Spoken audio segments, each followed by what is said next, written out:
Aroma kecurangan pemilu 2024 bergema di berbagai wilayah Indonesia. Sebanyak 100 tokoh bangsa menolak hasil perhitungan suara pemilihan presiden 2024. Selain menilai kontestasi politik tersebut penuh dengan kecurangan yang terstruktur, sistematis dan masif, para tokoh juga menilai pelaksanaan Pilpres 2024 telah menyimpang dari etika politik, agama, dan budaya bangsa. Kami dengan penuh keyakinan dan kesadaran menilai bahwa Pilpres 2024 curang secara sistematis, secara terstruktur, sistematis, dan masif, bahkan disengaja. Maka oleh karena itu, tolong diperhatikan posisi ini, mendesak dilakukannya audit forensik terhadap IT KPU. Dugaan kecurangan pemilu turut menimbulkan gejolak di masyarakat hingga mereka turun ke jalan untuk melakukan aksi. Ratusan orang dari masyarakat sipil peduli pemilu dan demokrasi menggeruduk kantor KPU di Jalan Imam Bonjol, Menteng, Jakarta Pusat pada Jumat 16 Februari lalu. Dalam aksinya, massa menuding pemilu 2024 berlangsung curang dan dilakukan secara terorganisir dan masif. Mereka juga meminta Kepala KPU Hasyim Asyari untuk mundur dari jabatannya. Ini juga punya rakyat, maling yang punya ketua KPU. Harusnya ketua KPU hari ini digulingkan. Tak hanya di kantor KPU, aksi protes sebagai bentuk penolakan terhadap pemilu curang juga digelar di depan kantor Bawaslu oleh ratusan massa yang tergabung dalam gerakan keadilan rakyat. Dalam aksinya, massa yang membawa spanduk bertuliskan "Selamatkan Demokrasi, Tolak Pemilu Rekayasa" ini menuntut Bawaslu untuk menindak secara serius berbagai kecurangan dan pelanggaran yang telah terjadi pada pemilu 2024. Pemilu 2024 ini yang syarat akan kecurangan. Sebelum pemilu berlangsung, saat pemilu berlangsung, dan sesudah pemilu berlangsung, terjadi kecurangan yang begitu banyak. Tapi tidak ada keterangan apapun yang disampaikan oleh Bawaslu kepada masyarakat. Dan hal ini merupakan kejanggalan. Ya, kita lihat kejanggalan sejak putusan MK terkait batasan usia itu sudah merupakan kejanggalan. Dan lolos salah satu paslon yang menggunakan batasan usia itu menjadi salah satu paslon dalam pemilu.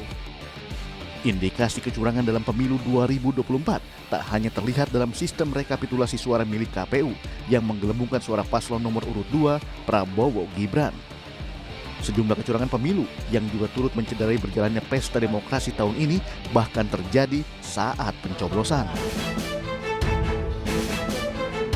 Di TPS 2 Desa Akelamo, Cinga-Cinga, Kabupaten Halmahera Barat, Maluku Utara, seorang saksi kepergok mencoblos 15 surat suara sisa.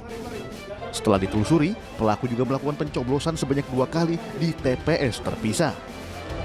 Sementara 2 saksi lain juga melakukan hal yang sama dengan membawa masing-masing 15 surat suara, sehingga total suara yang dicoblos ketiganya sebanyak 45 suara. Diduga, aksi pencoblosan yang dilakukan telah direncanakan dengan melibatkan oknum petugas KPPS serta Panwas setempat. Sementara di Tangerang Selatan, Ketua Bawaslu Tangerang Selatan memergoki panitia pemungutan suara di Kelurahan Jelupang, Serpong Utara yang membuka kotak suara sebelum rapat pleno dilaksanakan. Temuan tersebut didapati tim Bawaslu Tangerang Selatan saat memonitoring ke seluruh kecamatan. Kita temukan ketika saya sedang melakukan monitoring. Ya, pertama sih kita datang itu KPPS itu sedang menggelar cek hasil plano ya. Padahal niat saya ke sana itu ingin memastikan himbauan kami kepada KPU untuk memasang salinan C1 atau salinan hasil di papan-papan rumah di kelurahan. Nah, ketika saya datang ada hal-hal seperti itu, yaitu cek hasil dibuka dan digelar gitu, dan itu yang membuat saya kaget kenapa bisa seperti ini.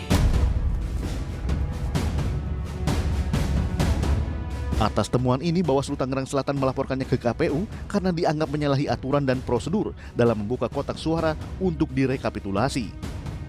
Di tengah proses rekapitulasi pemilu yang diduga syarat akan kecurangan, Badan Pengawas Pemilu mengeluarkan rekomendasi kepada KPU untuk menggelar pencoblosan ulang di 1.496 TPS. Rincian rekomendasi itu terdiri atas 780 pemungutan suara ulang, 132 pemungutan suara lanjutan, dan 584 pemungutan suara lanjutan. Pemilu serentak sudah selesai digelar, seluruh warga Indonesia telah memberikan suaranya, memilih presiden dan wakil rakyat yang akan memimpin selama 5 tahun ke depan. Sayangnya, pesta demokrasi 5 tahunan yang menentukan masa depan bangsa Indonesia ternoda dengan berbagai dugaan kecurangan yang terstruktur, masif, dan sistematis. Sebagai penyelenggara pemilu, KPU dan Bawaslu harus bisa menjaga suara rakyat, mengawal pemilu secara jujur, transparan, dan adil. Karena pemilu bukan sekedar formalitas demokrasi untuk melegitimasi dan memenangkan paslon tertentu.